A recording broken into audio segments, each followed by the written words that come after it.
Emily had always hated the basement. It wasn't just the creaky stairs or the musty smell of damp wood and concrete. It was something deeper. Something about the space felt wrong. The corners always seemed darker than they should be, as if they absorbed light instead of reflecting it. That night she was alone. Her parents were out of town, and she had the house to herself. A thunderstorm raged outside, and every rumble of thunder seemed to shake the walls.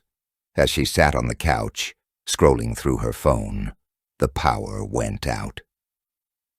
The sudden darkness was suffocating, but she fumbled for the flashlight in the kitchen drawer. The beam of light danced across the walls, and for a moment she thought she saw movement out of the corner of her eye. Shaking her head, she dismissed it as her imagination, but then she heard it. A faint thud coming from below. Emily froze. She knew she should ignore it, pretend it was the house settling or something innocuous. But the sound came again, louder this time.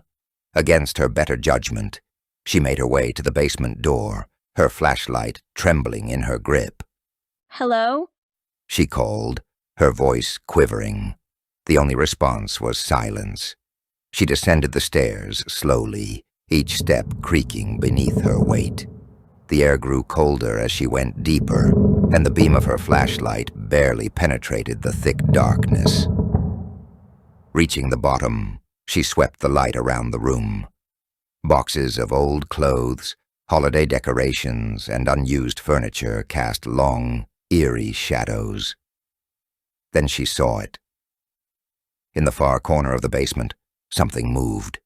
It was subtle, like the flicker of a shadow against the wall. She pointed the flashlight directly at it, but there was nothing there, just an old mirror propped against the wall. The mirror was out of place. She didn't remember ever seeing it before. Its frame was ornate, tarnished silver, and its glass was cloudy, as if something lingered just beneath the surface. As she stepped closer, her reflection seemed off. It moved when she did, but the expression on its face wasn't quite right. "Emily," a voice whispered. It wasn't hers. It came from the mirror. Her breath hitched and she stumbled back. The reflection in the mirror didn't mimic her fear. It smiled, a wide, unnatural grin that stretched too far. Then without warning it moved forward, pressing its hands against the glass, as if trying to break through. Panicked, Emily dropped the flashlight.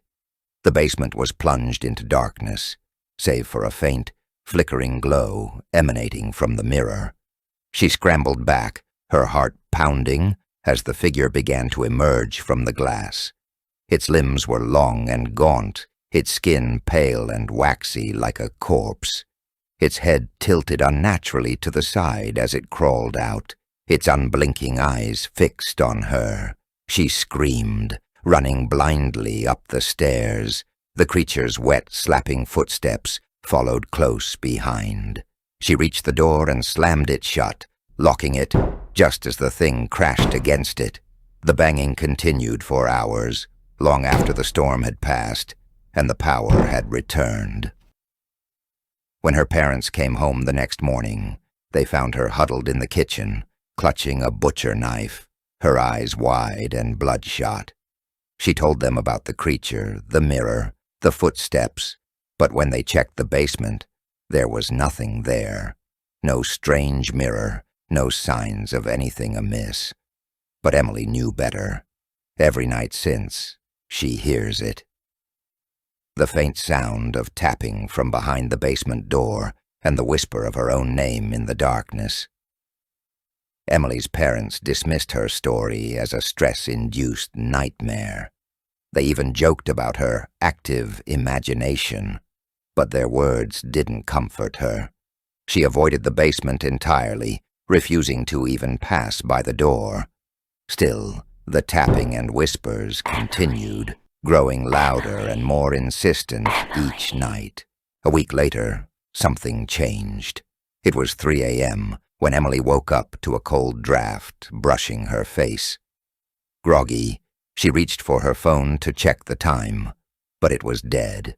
Her bedside lamp wouldn't turn on either. That's when she noticed it. The basement door, visible from her bedroom doorway, was open. Not just unlocked, wide open. Her stomach twisted as icy dread seeped into her veins. She hadn't gone near the door since that night, and she knew her parents had locked it. Yet there it was, gaping like a black hole. She pulled the covers over her head, heart pounding, praying it was just her imagination. But then she heard it, the unmistakable creak of the stairs. Footsteps. Number not footsteps. It was too irregular, too heavy and wet, like something dragging itself upward. Emily's breath hitched. She clutched her phone, useless as it was, like a lifeline. The sound grew louder, closer, until it stopped just outside her bedroom. She didn't dare peek out from under the blanket. The air felt suffocating, like something oppressive filled the room. Emily. The voice slithered through the darkness, raspy and wet, as if it came from waterlogged lungs. She couldn't stop the sob that escaped her lips. The blanket was ripped away in one swift motion, and she came face to face with it. The thing from the mirror. Its hollow, unblinking eyes bore into her, its face twisting into a grotesque mockery of her own. It smiled, that same unnatural grin, and reached out a clawed hand. Emily screamed, scrambling backward until her head hit the headboard. She kicked out in desperation, her foot connecting with its chest. The thing staggered, its body folding like wet paper, and then it lunged. Instinct took over. She grabbed the nearest object, her dead phone, and hurled it at the creature.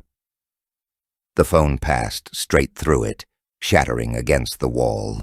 The creature paused, as if amused, before its hand wrapped around her wrist. Its touch was icy, burning her skin like frostbite. It yanked her towards the open door. She clawed at the floor, screaming, but its strength was inhuman. Her bedroom seemed to stretch and twist, the door growing impossibly far away as the creature dragged her into the hall. No! Ah! No! She shrieked, her voice raw with terror. She kicked and thrashed, managing to grab the edge of a table leg. For a moment she thought she'd stopped it, but the thing laughed, a guttural, inhuman sound that echoed in her skull.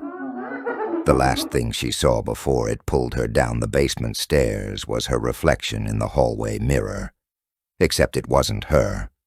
The girl in the mirror stood motionless, smiling serenely, her eyes glittering with malice. When Emily's parents woke up the next morning, the house was silent. Her room was empty, the bed neatly made. They searched the entire house, calling her name, growing more frantic with each passing minute. The police were called, and a search began, but there was no sign of her anywhere, except for one thing. In the basement, propped against the far wall, was the mirror. It was no longer cloudy. The glass was pristine, gleaming as if freshly cleaned, and in its reflection, if you looked closely enough, you could see her. Emily, standing in the darkness, her face frozen in that same unnerving smile, waiting,